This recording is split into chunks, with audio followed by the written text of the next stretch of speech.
Assalamu alaikum dear students. Welcome to lecture number 8 on Fluid Mechanics 2.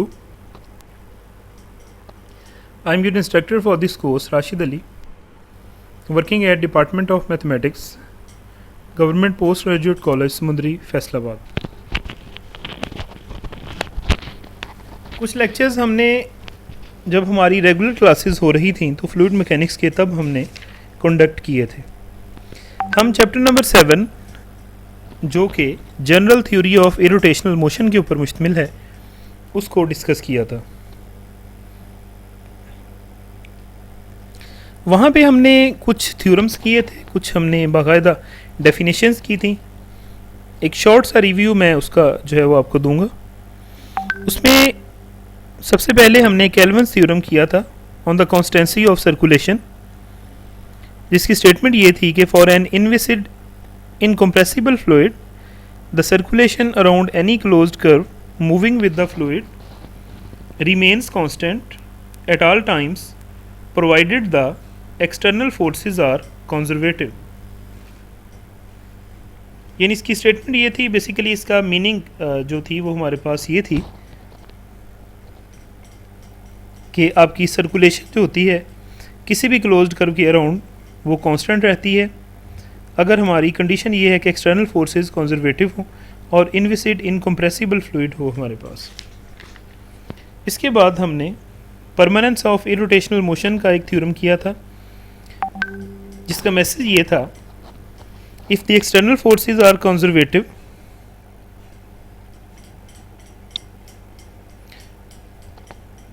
And density is a function of pressure alone, then motion of an inviscid fluid if once becomes irrotational remains irrotational permanently. वो बाद में भी irrotational ही रहेगा. इसके बाद हमने Kelvin's minimum energy theorem को discuss किया था.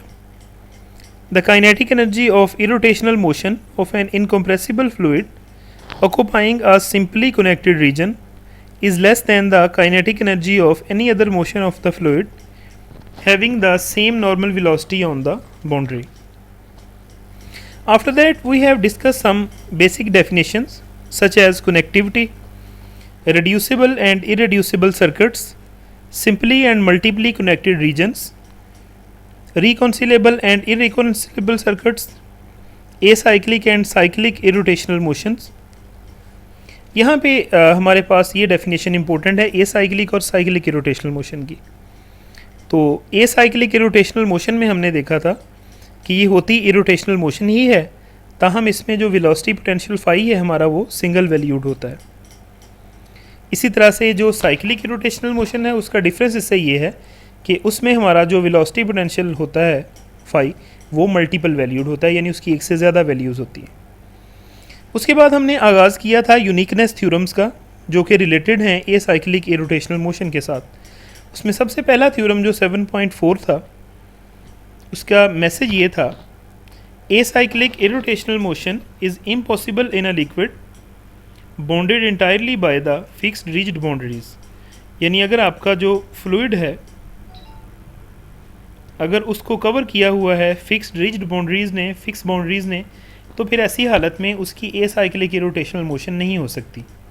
और यहाँ पे हमने मोशन इम्पॉसिबल के लिए मैथमेटिकल एक्सप्रेशन फाइंड आउट किया था कि वेलोसिटी वी वेक्टर की जो वैल्यू है वो हमारे पास ज़ीरो के बराबर हो जाएगी. ये थ्योरम हमारा आज के दोनों थ्योरम्स के अंदर भी यूज़ होगा कि अगर हम किसी भी फ्लूइड की बाउंड्रीज़ को फिक्स शो कर देंगे तो हम कहेंगे कि उसकी एसाइक्लिक इरोटेशनल मोशन इम्पॉसिबल है. आज हम नेक्स्ट थ्योरम की बात करेंगे. दो थ्योरम हम आज करेंगे बेसिकली, 7.6 थ्योरम और 7.7 theorem.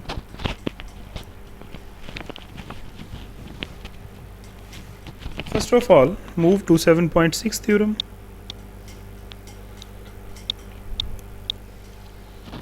The statement of this theorem is, there cannot be two different forms of acyclic irrotational motion of a confined mass of a liquid when the boundaries have prescribed velocities. It is an important point. Now the boundaries are fixed, not at rest. Actually the boundaries have some velocities. अब वो आपने तजवीज़ करनी है. हम आसानी के लिए इसके अंदर ताकि इजीली मैथमेटिकल कैलकुलेशंस की जा सकें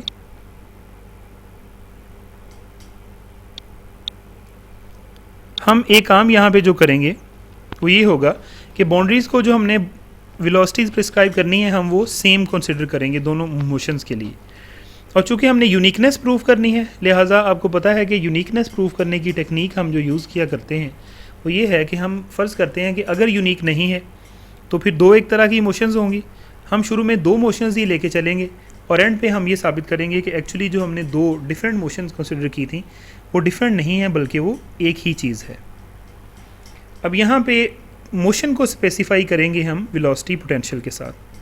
तो हम शुरू करेंगे इसके लिए कि फ़र्ज़ करते हैं कि हमारे पास टू मोशंस हैं। तो एक मोशन का वेलोसिटी पोटेंशियल φ1 है, दूसरी का φ2 है। Let if possible φ1 and φ2 be the two velocity potentials of two different acyclic irrotational motions with the same prescribed velocities at each point of the boundary S। तो हमने बाउंड्री पे जो velocities हमने लेनी थी वो हमने सेम ले ली हैं दोनों केसेस में।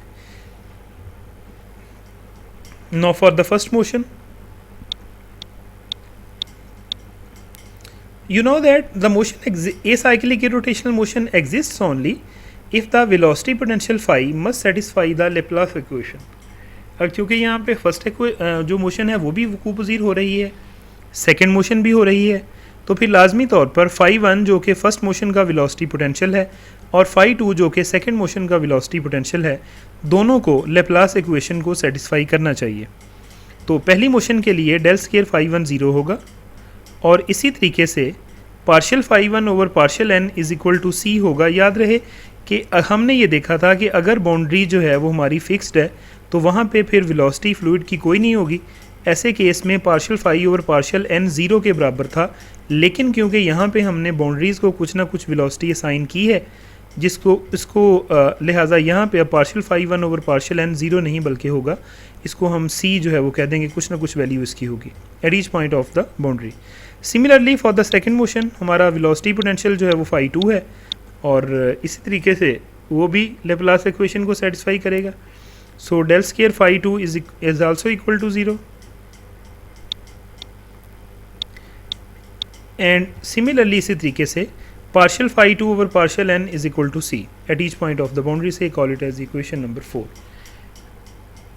अब अगर हम ये शो करवा दें कि दोनों मोशन के जो वेलोसिटी पोटेंशियल जो कि φ1 और φ2 हैं कि वो दोनों अगर आपस में इक्वल हैं तो तब भी हम ये साबित करवाने में कामयाब हो जाएंगे कि वो जो दो मोशन हमने ली हैं वो दो पॉसिबल नहीं, वो यूनिक ही है। और अगर हम ये साबित करवा दें कि φ1 और φ2 का फ़र्क सिर्फ एक कांस्टेंट का है तो फिर भी मोशंस वो सेम ही होंगी, क्योंकि फाई से डेरिवेटिव लेके ही उसके बाकी तमाम properties of the motion derive की जाती हैं। अब φ1 माइनस φ2 डिफरेंस के साथ हमारा ज़्यादा इंटरेस्ट है। हम फ़र्ज़ कर लेंगे कि ये फाई के इक्वल है। डेल स्क्वायर अप्लाई करें ज़रा दोनों तरफ। इक्वेशन नंबर 1 और 3 को इस्तेमाल करते हुए डेल स्क्वायर फाई ज़ीरो के इक्वल हो जाएगा, लिहाजा फाई क्या है? So phi is possible velocity potential of an acyclic irrotational motion. चूँकि वो लेप्लास इक्वेशन को सेटिस्फाई कर गया है। Again phi is equal to φ1 minus φ2 को लें और पार्शियल ओवर पार्शियल n को दोनों तरफ आप अप्लाई कर दें। 2 और 4 को इस्तेमाल करते हुए ये एक्सप्रेशन हो जाएगा ज़ीरो। आप जानते हैं कि ये कंडीशन होती है जब बाउंड्री हमारी फिक्स हो, वहाँ पे कोई वेलोसिटी ना हो फ्लूइड की। सो बाउंड्रीज आर फिक्स्ड। अब अगर बाउंड्रीज फिक्स्ड हैं तो शुरू में जो 7.4 थ्योरम का मैंने आपको हवाला दिया था कि ये आज के लेक्चर में यूज़ होगा, उसको हम यहाँ पे यूज़ करेंगे। वो क्या था कि acyclic irrotational motion is impossible in a liquid bounded by fixed rigid boundaries. ये मोशन हो ही नहीं सकती। अगर मोशन नहीं हो सकती तो ज़ाहरी बात है कि वेलोसिटी v वेक्टर ज़ीरो हो जाएगा एवरीवेयर, और v बराबर होता है माइनस डेल फाई के इरोटेशनल मोशन के लिए, तो डेल फाई ज़ीरो हो जाएगा हर जगह पे। अब डेल बेसिकली डेरिवेटिव के लिहाज से ही ऑपरेटर है, पार्शियल और पार्शियल फाई और पार्शियल एक्स, पार्शियल फाई और पार्शियल वाई और पार्शियल फाई और पार्शियल जेड जैसी टर्म्स इसके अंदर इन्वॉल्व है। अगर ये ज़ीरो है तो इसका मतलब ये है कि फ़ाई कांस्टेंट है हर जगह पे। फ़ाई क्या था? φ1 माइनस φ2, तो ये कांस्टेंट है। इसका मतलब ये है कि φ1 जो कि पहली ए साइक्लिक रोटेशनल मोशन को डिनोट कर रहा है, φ2 जो कि दूसरी ए साइक्लिक रोटेशनल मोशन को डिनोट कर रहा है, दोनों में सिर्फ एक कांस्टेंट का फ़र्क है। तो मुराद ये है कि दोनों की मोशन की प्रॉपर्टी सेम है। तो एक्चुअली वो जो दोनों डिफरेंट मोशंस हमने कंसिडर की थी वो दो डिफरेंट नहीं बल्कि वो यूनिक हैं। यही इस थ्योरम के अंदर हम प्रूफ करना चाह रहे थे। इसी तरीके से 7.7 थ्योरम है हमारा next. There can not be two different forms of acyclic irrotational motion for a confined mass of the liquid at rest whose boundaries are subject to impulsive pressures. Impulsive pressure जो बहुत थोड़ी सी duration of time के लिए pressure apply किया जाए, धक्का जैसे आप किसी चीज़ को जो है वो देते हैं। तो यहाँ पे अब हमने ये देखना है कि अगर हमारे पास लिक्विड है वो रेस्ट की हालत में पड़ा हुआ है, उसकी बाउंड्रीज़ पर अगर इम्पल्सिव प्रेशर अप्लाई किया जाए, झटका लगाया जाए, तो फिर मोशन जो स्टार्ट होगी तो हम ये बताएंगे कि वो दो मुख्तलिफ़ किस्म की एसाइक्लिक रोटेशनल मोशन नहीं हो सकती, बल्कि वो यूनिक होती है। सेम उसी तरीके से हम दो मोशन कंसिडर करेंगे कि let φ1 and φ2 be the velocity potentials of two different acyclic rotational motions with the same impulsive pressure at each point of the boundary. Now for the first motion, याद रखें impulsive pressure का formula mathematical जो होता है वो कैसे बनाया जाता है कि rho density multiplied by the velocity potential φ होता है। तो ज़ाहिर बात है कि the impulsive pressure which would start the first motion is rho φ1 and similarly यहाँ पे दूसरी मोशन के लिए इम्पल्सिव प्रेशर फिर होगा rho φ2। अब पहली जो आपकी यहाँ पे मोशन है कि चूँकि वकूअ पज़ीर हो रही है, लिहाजा φ1 लेप्लास इक्वेशन को सेटिस्फाई करेगा, यानी डेल स्क्वायर φ1 ज़ीरो होगा। इसी तरीके से इम्पल्सिव प्रेशर की कुछ ना कुछ कीमत होगी। ज़ाहिर है दोनों मोशंस में हमने इम्पल्सिव प्रेशर अप्लाई करने से ही मोशन स्टार्ट होती है, तो लिहाजा कुछ ना कुछ वैल्यू उसकी होगी। फ़र्ज़ करें हम उसको c कह देते हैं, तो rho φ1 c के बराबर होगा। सेकंड मोशन के भी इसी तरह के दो एक्सप्रेशंस आएंगे, एक डेल स्क्वायर φ2 ज़ीरो होगा, एक डेल स्क्वायर φ2 c के बराबर होगा। अब हमने φ1 और φ2 को या बराबर साबित करना है या उनमें उनके डिफरेंस को साबित करना है कि वो एक कांस्टेंट के बराबर है। तो डेल स्क्वायर को आप दोनों तरफ अप्लाई कर दें फ़ाई के, तो ऊपर वाले expressions del square φ1 is equal to zero और del square φ2 is equal to zero करने से डेल स्क्वायर फ़ाई ज़ीरो हो जाएगा। तो फ़ाई ने क्या किया, स्केलर पॉइंट फंक्शन था, लेप्लास इक्वेशन को सेटिस्फाई कर दिया। इसका मतलब ये है कि ये पॉसिबल इरोटेशनल मोशन को शो कर सकता है। अब फ़ाई बराबर है φ1 माइनस φ2। रॉ को अगर आप दोनों तरफ मल्टीप्लाई करें तो रॉ φ1 रॉ φ2 ऊपर हम ये साबित कर चुके हैं कि दोनों इम्पल्सिव प्रेशर्स हैं, एक पहली मोशन के को कोरस्पॉन्ड कर रहा है, दूसरा दूसरी मोशन को कोरस्पॉन्ड कर रहा है। तो दोनों की वैल्यू हमने सेम ली थी c, तो फिर यहाँ पे रॉ फ़ाई ज़ीरो के बराबर हो जाएगा। अब दो चीज़ों की प्रोडक्ट ज़ीरो है, रॉ डेंसिटी कभी ज़ीरो नहीं हो सकती अगर किसी जगह पे फ्लूइड है तो इसका मतलब एक ही ऑप्शन है कि फ़ाई ज़ीरो है हमारे पास at each point of the boundary. चूँकि सिर्फ बाउंड्री की बात हो रही है तो यहाँ पे फिर फ़ाई जो है एक्चुअली अगर ज़ीरो है तो वेलोसिटी का एक्सप्रेशन फ़ाई के साथ होता है v is equal to minus del phi, तो फिर minus del into zero zero के बराबर जो है वो हो जाएगा इस केस में। तो v ज़ीरो हो जाएगी बाउंड्री के हर पॉइंट पर। जब बाउंड्री के हर पॉइंट पर वेलोसिटी ज़ीरो है तो इसका मुराद क्या है कि बाउंड्रीज़ जो हैं वो फिक्स्ड हैं। फिक्स्ड हैं तो वही स्टार्ट वाला 7.4 थ्योरम दोबारा लग गया, जो कि क्या था, acyclic rotational motion is impossible in a liquid bounded entirely by the fixed rigid boundaries. तो v is equal to zero हो जाएगा at every point of the fluid, हर जगह पे ज़ीरो हो जाएगा। तो फिर इस तरीके से डेल फ़ाई ज़ीरो हो जाएगा हर जगह पे, डेल फ़ाई ज़ीरो है हर जगह पे, तो फिर एक्चुअली फ़ाई जो है वो कांस्टेंट है। फ़ाई कांस्टेंट है तो फ़ाई किसके बराबर था, φ1 माइनस φ2, तो ये कांस्टेंट है। इसका मतलब ये है कि दोनों में सिर्फ और सिर्फ एक कांस्टेंट का फ़र्क है, तो मोशन जो कि दोनों के कोरस्पॉन्डिंग होगी वो फिर सेम होगी। यही बुक आपके पास जो ideal fluid dynamics by doctor Nawazish Ali Shah है, एडिशन 2018 हम जो है वो यूज़ कर रहे थे क्लास में भी। इसके थ्योरम नंबर 7.8 और 7.9 जो कि पेज नंबर 527 और पेज नंबर 528 पे हैं, ये आपने आज लाजमी तौर पर जो है वो अपने लेक्चर के अंदर इंक्लूड कर लेने हैं। ये सेम ऐसे ही हैं जैसे हमने ये प्रूफ किया है, ये आप कर लीजिएगा।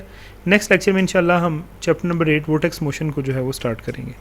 थैंक यू सो मच, अल्लाह हाफिज़।